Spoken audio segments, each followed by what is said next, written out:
Bonjour, dans ce cours on va voir les changements de la matière. Il y a deux types de changements en fait. Il y a les changements physiques et les changements chimiques.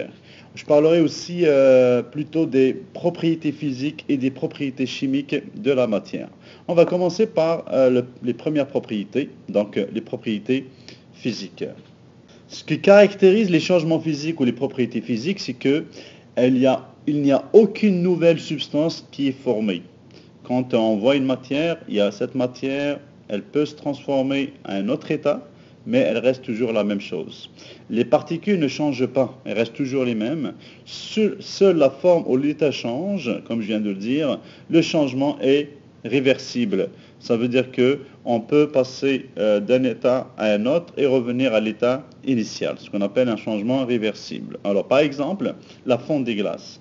Alors, la fonte des glaces, c'est une propriété physique ou bien c'est un changement physique. Les nouvelles propriétés sont temporaires, donc on peut passer de la glace à l'eau et de l'eau à la glace. L'eau à l'état liquide peut facilement se transformer de nouveau en glace, comme je viens de le dire.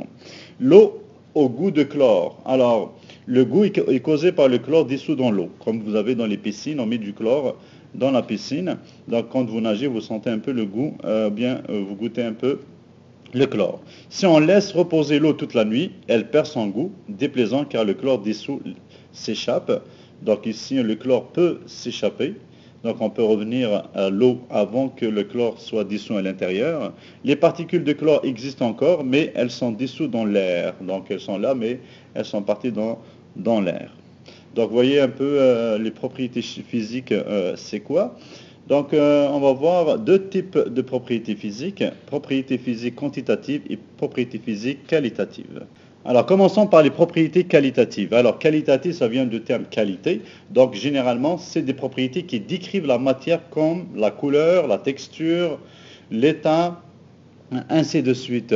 Donc, on peut aussi ajouter l'odeur, le lustre, la malléabilité. Donc, ça, c'est des propriétés qualitatives. Prenons un exemple des métaux. Alors, l'exemple des métaux, les métaux sont lustrés. On dit que les métaux sont lustrés, ça veut dire qu'ils sont brillants. Donc, là, c'est une propriété qualitative. On décrit la matière. Ils sont malléables, donc on peut les déformer, on peut les faire changer de forme. Donc, ils sont malléables. Ils sont conducteurs de chaleur et d'électricité. Ils sont solides. Donc, toutes ces propriétés sont des propriétés qualitatives qui décrivent les métaux. Donc, toutes des caractéristiques physiques qualitatives. Maintenant, les propriétés quantitatives, ça vient du terme quantité, donc c'est un chiffre. Dans ce cas-là, ces propriétés doivent avoir mesuré la matière, mesuré. Donc c'est une mesure de quelque chose. Alors, il s'agit de propriétés qui donnent des mesures concernant la matière. Alors, on peut prendre un exemple aussi, par exemple pour l'eau, le point de fusion de l'eau est de 0 degré. Donc ici, on sait que c'est quantitatif. On quantifie l'eau. Donc ici, la température, on la quantifie. On sait que c'est 0 degré le point de fusion. Alors, le point de fusion, c'est la température à laquelle l'eau passe de l'état solide à l'état liquide. Le point d'ébullition de l'eau est de 100 degrés. Le point d'ébullition de l'eau est de 100 degrés. Donc on quantifie, c'est 100 degrés. Donc ici, l'eau passe de l'état liquide à l'état vapeur, ou bien gaz, à 100 degrés. La masse volumique de l'eau. Donc là, on peut aussi quantifier la masse volumique de l'eau qui est de 1 gramme par litre. La température en général, donc on dit ça bout, ça fond, ainsi de suite, à telle température. On peut ajouter d'autres. On peut parler de la viscosité que vous avez déjà vu. Donc chaque matière a sa propre viscosité. Donc on la mesure aussi.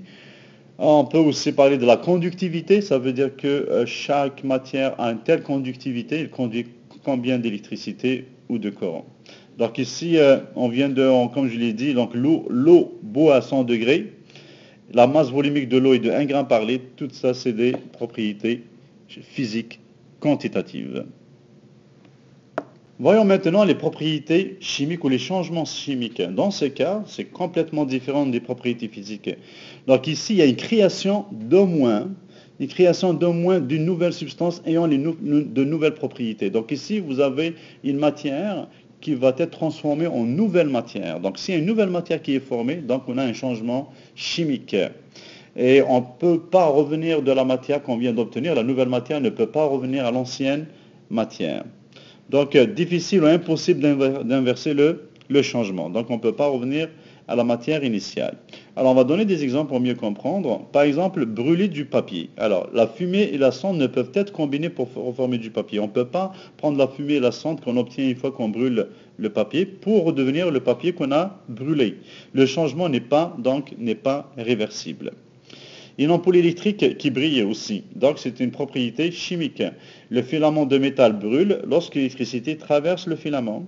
De la lumière et de la chaleur sont dégagées. Donc on a une nouvelle matière ou une nouvelle chose qui sont formées, qui est la lumière et la chaleur. Et cette lumière et la chaleur, ça ne peut pas revenir bien sûr en métal. Le changement n'est pas, comme je l'ai dit, réversible. On peut prendre d'autres exemples, par exemple une réaction chimique. Donc on met par exemple un métal dans un acide, le métal va fondre dans l'acide en libérant de l'hydrogène, ce métal il va disparaître, il ne peut plus revenir à l'état initial. Donc les réactions chimiques sont bien sûr, c'est des changements chimiques. Voilà un peu c'est quoi les propriétés physiques et les propriétés chimiques, et donc bien sûr en cours on va voir comment d'autres exemples. Et est-ce que vous avez bien compris, bien sûr, le cours?